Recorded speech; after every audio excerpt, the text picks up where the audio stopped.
ఓం శ్రీ దక్షిణామూర్తయే నమః.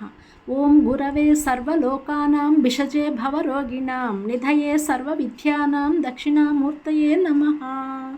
మాయావీవ విజృంభయత్యపి మహాయోగివ యః స్వేచ్ఛయా తస్మై శ్రీ గురుమూర్తయే నమ. ఇదం శ్రీ దక్షిణామూర్తయే.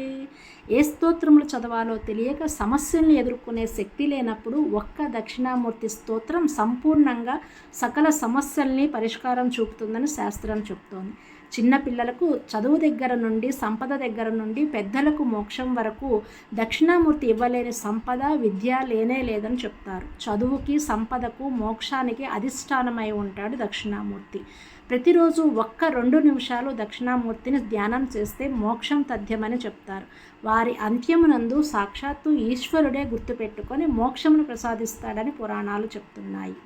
వట విటపి సమీపే భూమి భాగే నిషణ్ణం సకల మునిజనానాం జ్ఞానదాతారమారాత్ త్రిభువన గురుమీశం దక్షిణామూర్తి దేవం జనన మరణ దుఃఖచ్ఛేద దక్షం నమామి.